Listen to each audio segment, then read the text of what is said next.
Hello and welcome. This is a really simple video with some thoughts about the new Odyssey movie from Christopher Nolan because I was yesterday with my friend in the cinema. It wasn't an IMAX cinema, but it was a cinema nonetheless. And we went to see the Odyssey because I really like the topic and I'm a history nerd. And even though there were some issues that I had with the trailers, I still know Christopher Nolan is an excellent filmmaker and I was excited to see the movie. And now that I've seen it, I can confidently say that it is a good movie that was fun and entertaining. And also, it had some sort of deeper sort of undertones that I wouldn't necessarily say are as deep as Christopher Nolan maybe wants them to be, but they are still surprisingly nice. The movie is also extremely dark and drab, which kind of fits the whole sort of atmosphere where he sort of really wants to go monocolor on almost every single scene, where he wants to essentially just give it this is yellow, there's sort of fire. They use fire to light the scene, so everything's yellow. All now it's sort of a day, but because it's a drab movie, it's sort of like this bluish sort of color, and so on and so on. So heavy use of filters essentially. So it's really sort of a movie which is not supposed to be fun, which kind of is paradoxical because it is extremely fun movie at some parts, but he really wanted to make it super drab, super sort of sad and thoughtful movie, and I think to a degree he actually succeeded. At the same time, I wouldn't agree that it's that sort of 10 out of 10 sort of second coming of Jesus Christ. It's Jason Bourne movie.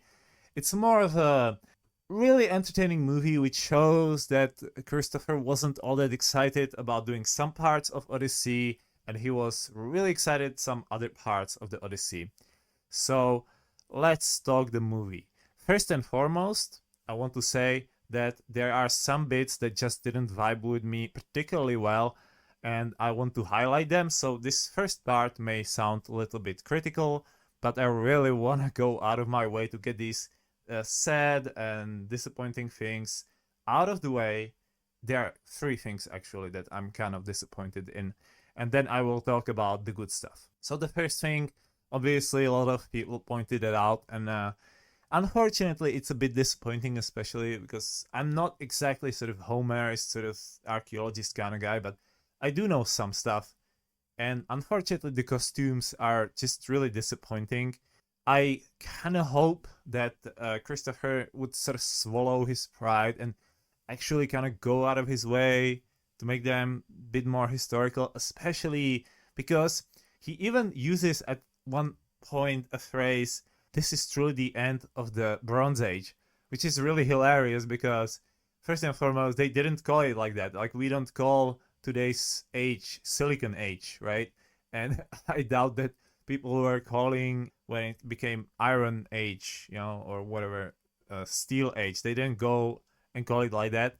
So it's kind of bizarre, but he mentions bronze directly and then he doesn't really use it, which is really, really odd. And also, he doesn't really go like out of his way to do, I don't know, stone tusk helmets, which are really nice. Like, okay, the armor that a lot of people showed on the internet is a little bit silly. I understand that, but why aren't there like boar tusk helmets? Like those were kind of cool. And he does these really bizarre, anachronistic. They are not even like real armor, I would almost say. At the same time, though, I want to appreciate thoughts put into these costumes. So while some people will go out of their way to kind of just go their shit, I wouldn't say so. So they range between okay, some even good, to really bad. So some of the nice things that I noticed about costumes is that there was decent amount of symbolism. For example, the Trojans had these so super wide, almost sort of like angelic, costumes, which kind of showcased, they're the defenders, they're the good guys, and you can see that the attackers have these sort of dark sort of undertones, right? Because they are the ones who are on the offensive. Like, this is nice use of color symbolism, and also it makes it really visible who is who when there's a battle scene, which is really good because Nolan really enjoys making these super chaotic shots in his newer movies when there's some action. And it's really shame because you should stop using the shaky cam and these really bizarre shots, like, like it's a bit too much. It's like some cameraman is in the mosh pit or something. But because of these colors, you can still sort of see what's happening, what's up, and that's really cool, and I enjoy that. Odysseus also has this dark, essentially what could be dark armor, and then towards the end you can see that he's actually this sort of almost messianic figure where he wears white robe, and it's at the point where he actually learns to let go. And I'll get to sort of what's happening in the story in the positive, so that's kind of all I can say right now. But he has some nice use of symbolism. For example, one of the things that I actually enjoyed, and I was surprised because it's really terrible, is the armor from Agamemnon, right? That's actually a really nice thing because it's sort of like the Kojima kind of level of symbolism, is like kind of literal, but he's that sort of death, right? And the reason why I like this armor is because they show him like this really imposing evil figure, and he doesn't speak. And so that armor works in that way because he doesn't speak, and therefore it shows sort of who he is without talking. That's, by the way, something that Nolan doesn't always do. That's one of my main criticisms later, out of the three.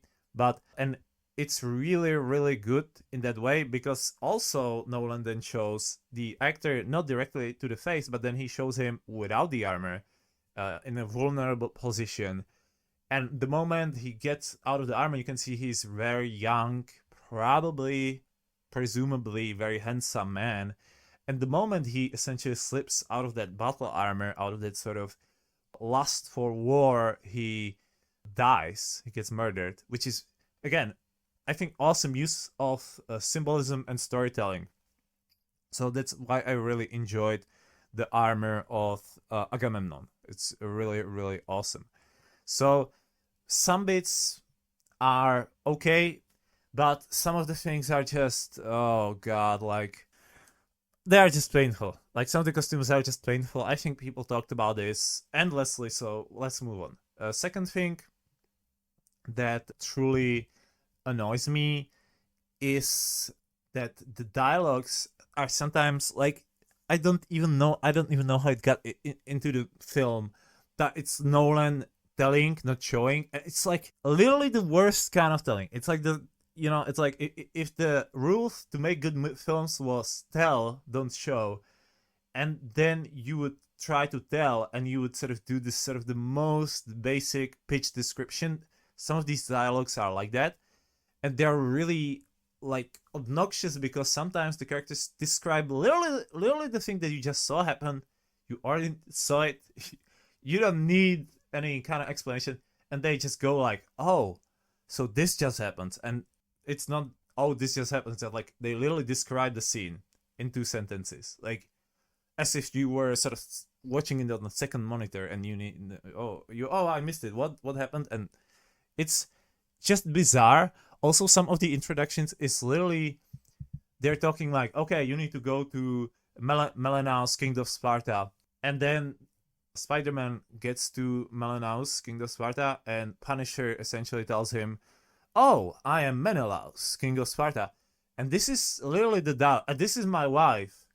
Like, like, I don't know if it was in the official epic, but if there's one thing you wouldn't keep from that epic, it's literally this worst kind of expository dialogue. It's almost like the characters are almost like breaking the fourth wall and telling the pitch in a room to you. It's almost like they're not even in the movie. And the worst thing is, from time to time, there's just really nice dialogues. Like, some of the dialogues are really nice, some of the dialogues are really thoughtful, but there's about 30% of the dialogues is just literally like the characters telling you what's happening. And and who's who, but like in this super direct sort of almost looking into the camera sense. And it's just so, I mean, like almost disappointing because you don't believe the viewers at all if you do this. And also, Nolan uses some of these things to just skip over things. So that's my biggest gripe. But I'll get to it later when I sort of get into the movie. But just know this: there are some of these really cringy, terrible dialogues which are in stark contrast with some of the really great dialogues that are in there. I don't even know how is it possible, but it's in the movie. And last but not least, the sound mixing is just Tenet level of obnoxious. One of the things I think Tenet would be really good if the sound mixing wasn't so horrible. I don't know if it's some, and there's probably some artistic intent in this. I'll spoil a little bit, but the sort of big part of the Odyssey in this case is that Nolan has decided, okay, let's make a story about soldiers' PTSD and learning to come back to the normal life. That's kind of the underlying theme that Nolan has chosen for this.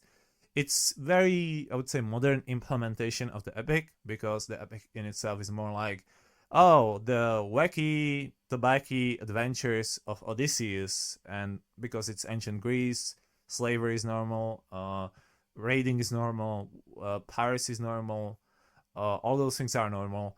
It's kind of like funny that a guy gets eaten, right? So it's like these super duper adventures of Odysseus, and Nolan essentially turned it into PTSD sort of ridden soldier is learning to live with that. I think it's genuinely well done, but also, and that's annoying, he does this thing where he's like, every single memory, because there's lots of retrospective storytelling, is essentially this loud sound, loud bass sound, overwhelms everything, including the music. And I think what Nolan wanted to do with this specifically is that he wanted to essentially make you feel like this is this sort of traumatic memory that you're having, and it's kind of like the, you know, but unfortunately it just gets really jarring. It also covers some of the scenes where you could have some really nice music, and there's some really nice music that fits, and just overwhelms even the music. And it's a little bit of a one-trick pony that Nolan uses almost throughout the entirety of the movie. And it's just really jarring. I'm honestly not gonna lie, if he used it like 2 or 3 times, I'd be like, okay, there's potentially like maybe the cinema which I wasn't didn't have the best audio, but I think that's not the case because the audio was super clean and crisp most of the time.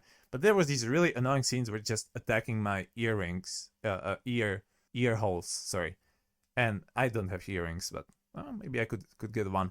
But it was really almost like it was just annoying, and it's I like he needs to get back with somebody who he Hans Zimmer. He doesn't need to get back with Hans Zimmer, but he needs to get with somebody who can do normal sound mixing, genuinely. Okay, just when you let Christopher Nolan in the room, don't let him do any sound mixing. Don't let him do that, right? Or whoever did it. Like, it's really obnoxious at times. So those are my 3 main negatives, right? And now let's go through the movie. I'll go through the movie. I will not spoil it, but I will spoil some ideas behind the movie. And I will sort of describe how I feel about things. And then towards the end, if you are interested how I sort of feel the different actors did, you'll also hear about it too. So let's talk about the movie.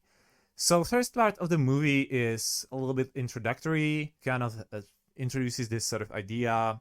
Odysseus has been gone for long ages.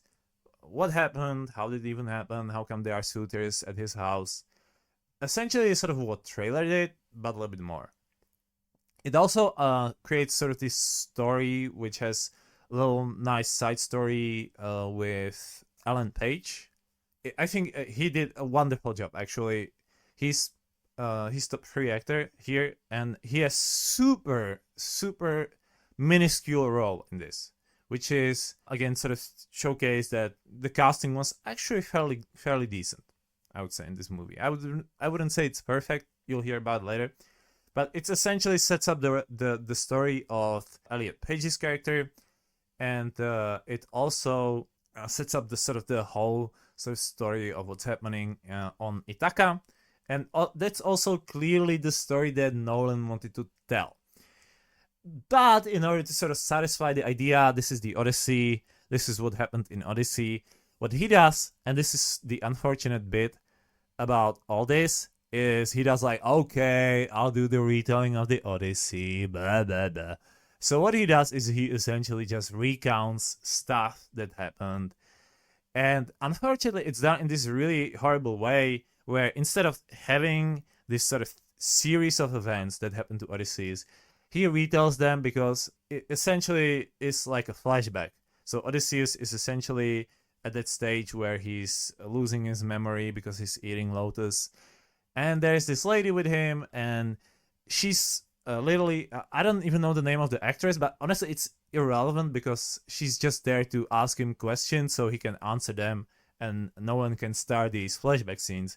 And the unfortunate reality of these flashback scenes is that while these individual scenes are often really good, they're just really disconnected. And it really showcases that Nolan wanted to do his sort of story, which is good, right? But he sort of wanted to get this out of the way. And so this way, because he's telling it as a flashback, it doesn't need to be a continuous series of events, and he can sort of go between the different times, and he can also showcase what Tom Holland is doing, you know, what Spider-Man's doing, and all these other things, and all the drama on Ithaca. And unfortunate reality is that it kind of ruins sort of the series of the events. First and foremost, if I didn't sort of know what these events were, if I didn't know the story of Odysseus, at least partially, I read it quite a while ago, and I heard it a little bit, but I didn't know it. I knew it like 80%, you know. So I didn't remember totally everything. So I don't know if everything in the movie is totally epic, accurate. But all in all, actually, I didn't mind it. What I minded is that essentially that Nolan sort of cheapens the experience. I kind of don't want to do that. I want to do my own story. And so here's the thing. Okay, this is what happens to Odysseus now. Okay, happy now, and now back to Ithaca. And then you go back to the scene where he's on the beach and he's like, he has Alzheimer's, and the lady keeps asking, and what happened then? And he's like, I don't know. Remember? He's like, oh yeah, that happened. And then he like presses play and shows another scene that he did. And this way, we get these sort of different sort of Odysseus sort of adventures. And also, I think they are meant to be a little bit like funny in the original epic, and because like Nolan is so locked into sort of the idea that this is meant to be super serious movie, he makes these scenes so damn serious, and it kind of like kills some of them. And it just combined with the fact that he just kind of like skips around just to show them, you know, just to be done with that, is a bit annoying.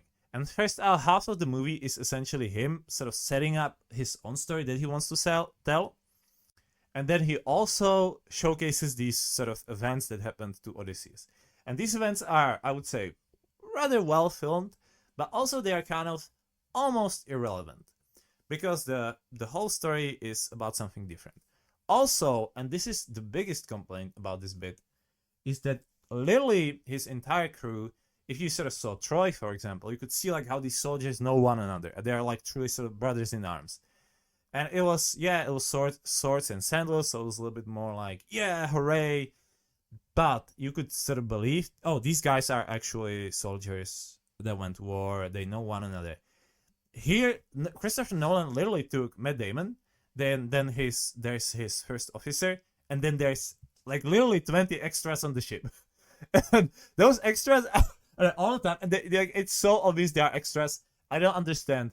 Why can't you put in actual actors to kind of have some characters? So I care about these soldiers, like when they die and whatnot, and when something happens to them.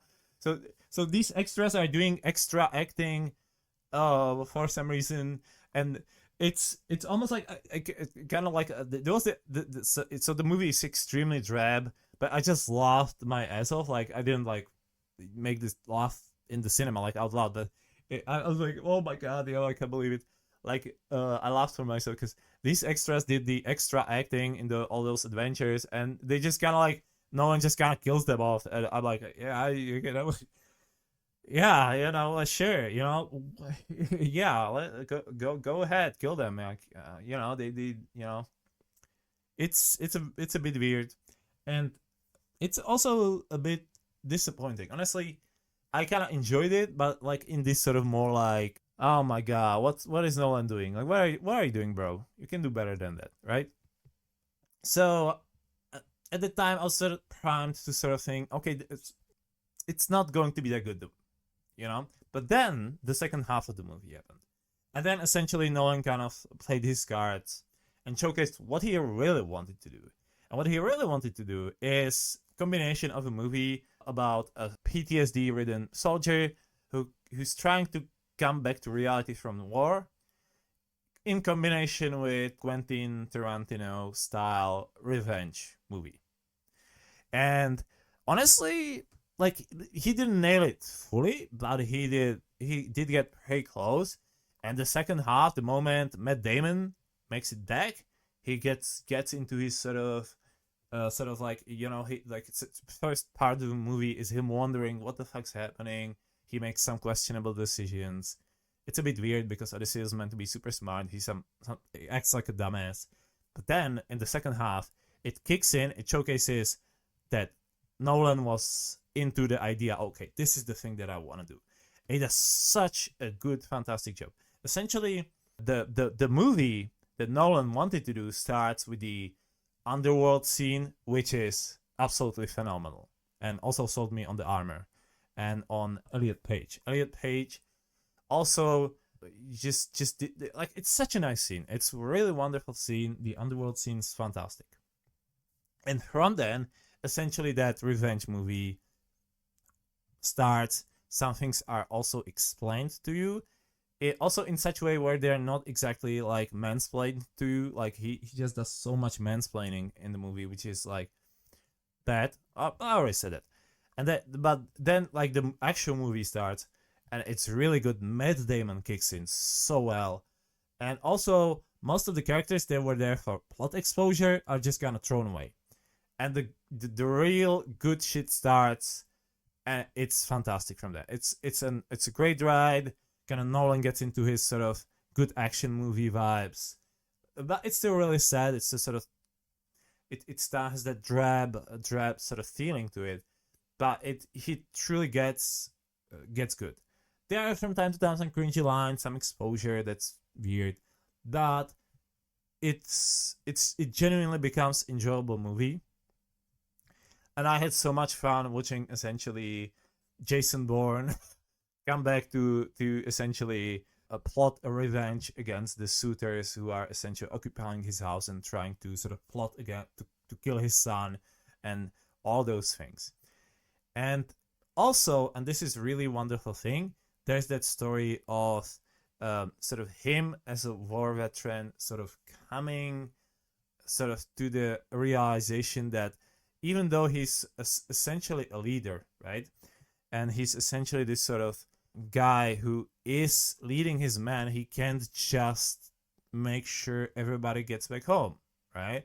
He needs to accept that it's something's just happened, and he gets that, and he essentially gets to live with himself, which is, by the way, character development, not that common in many movies, which is wonderful. And also, it is a really nice contrast with the Odysseys of those sort of short stories that no one says for some reason in retrospective sort of segments. And honestly, that sort of confused, sort of doubtful Odysseus is nicely contrasted with this sort of gigachat, I'm coming home Odysseus. And it's so much fun to sort of see him to do all his sort of plans. He's suddenly cunning because he's become self-conscious, self-confident, and essentially it becomes fun movie. And then that last final scene is just it's amazing. It's gonna happen. This is the final moment. There's also some things that Nolan changes from the Odyssey that will make dog lovers really happy. And then there's that this awesome final scene happens. Also, Nolan plays to his strengths, like that shaky camera actually works because the scene's supposed to be super chaotic, because it kind of showcases the chaos. And it also ends on there's some really very cool and a little bit heartwarming ending. So the second half, genuinely enjoyable movie. Also, there's some really nice bits about sort of the nature of war that Nolan, because it's a really dread movie, kind of gets also done. It's not exactly subtle, it's not exactly, you could say, sophisticated philosophy, but it's nice, and it's nice to see something like that shown in a movie from a guy who really likes to make, I would almost say, vanity movies. Like, he really tries to look deep and thoughtful, but his movies are like good action movies, and that's great. And it's about great cinematography, but he never really, I feel like, went this deep, and he did a really good job with that. And so in that sense, Odyssey is totally not what I expected, but I ended up sort of coming out of the cinema being like, that was really fun.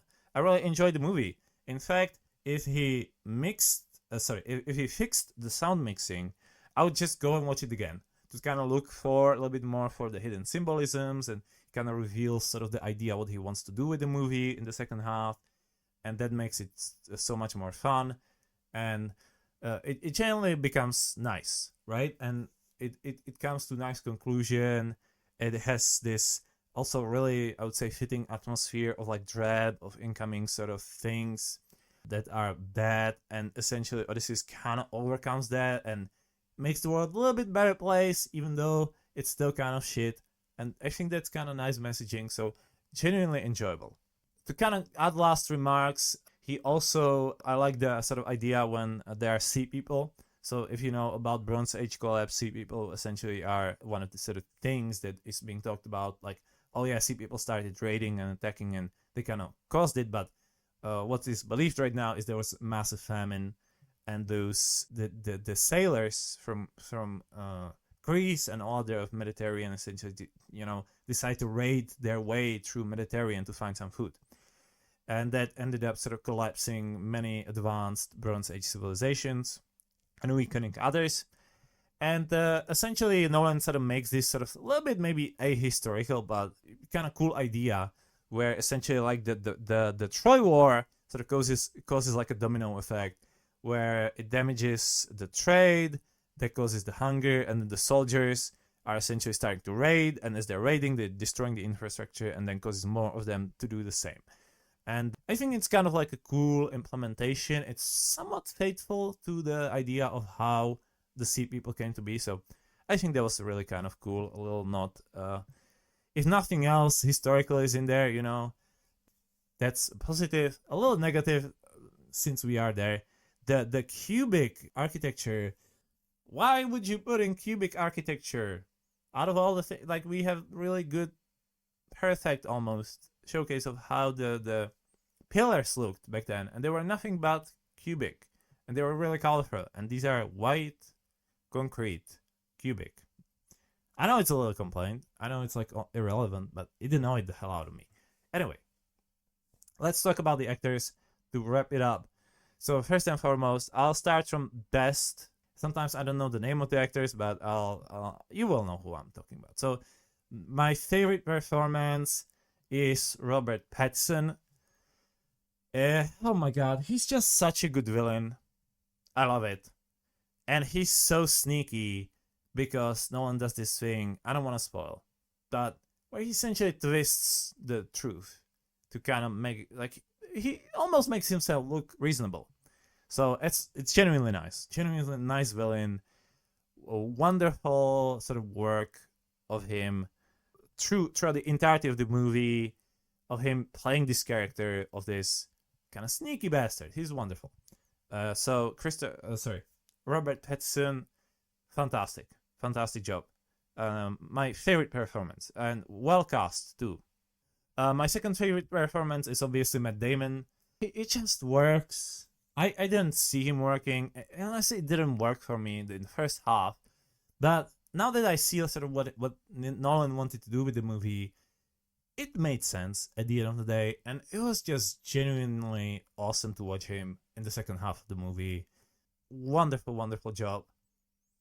I wish Nolan kind of gave that sort of the path that first part of the movie and rewrote some of the dialogues. But all in all, just fantastic job by Agent Bourne.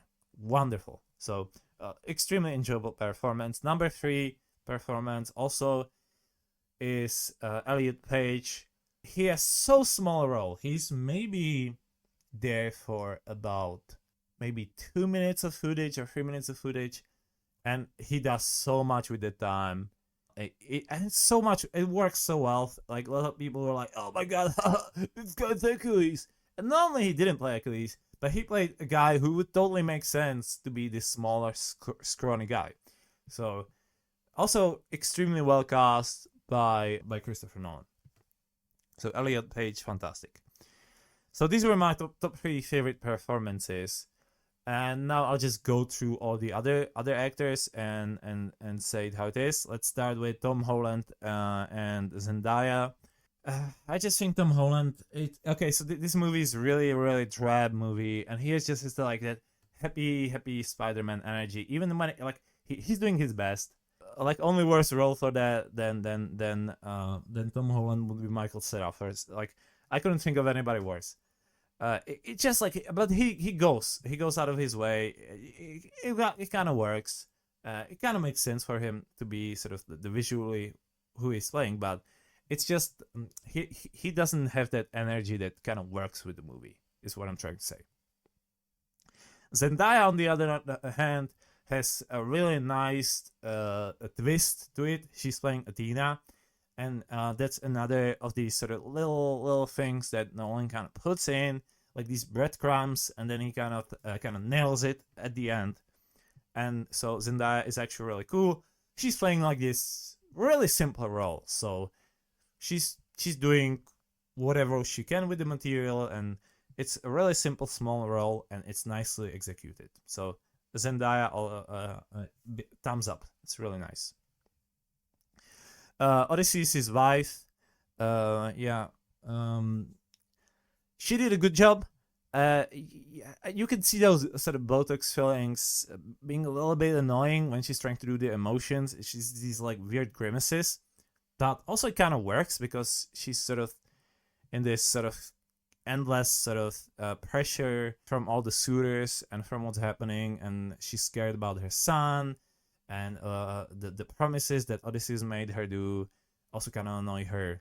And so honestly, I think it's Anne Hathaway. If I'm wrong about the name of the actress, I'm sorry, but she did also a really good job. I really enjoyed her performance. She did a great job. So I think it's a well cast, well played, is all I can say.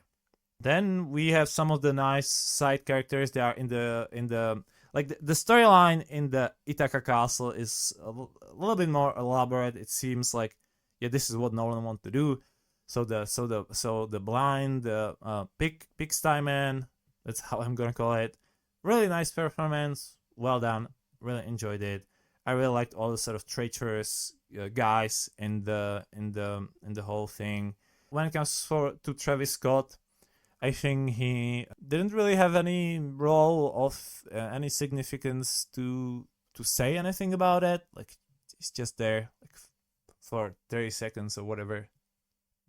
So I can't say much about that. And also when it comes to other characters, I also can't say much about that because we have a couple of characters which are literally just plot explanation devices. So the lady that feeds Odysseus the lotus is just there to ask him questions so he can explain to the audience what's happening. Okay, like then we have a Punisher. He's again there to explain what happened in Troy. So and his wife, same. She's like, "Oh, I'm so sorry it went so badly, and I hate my life now."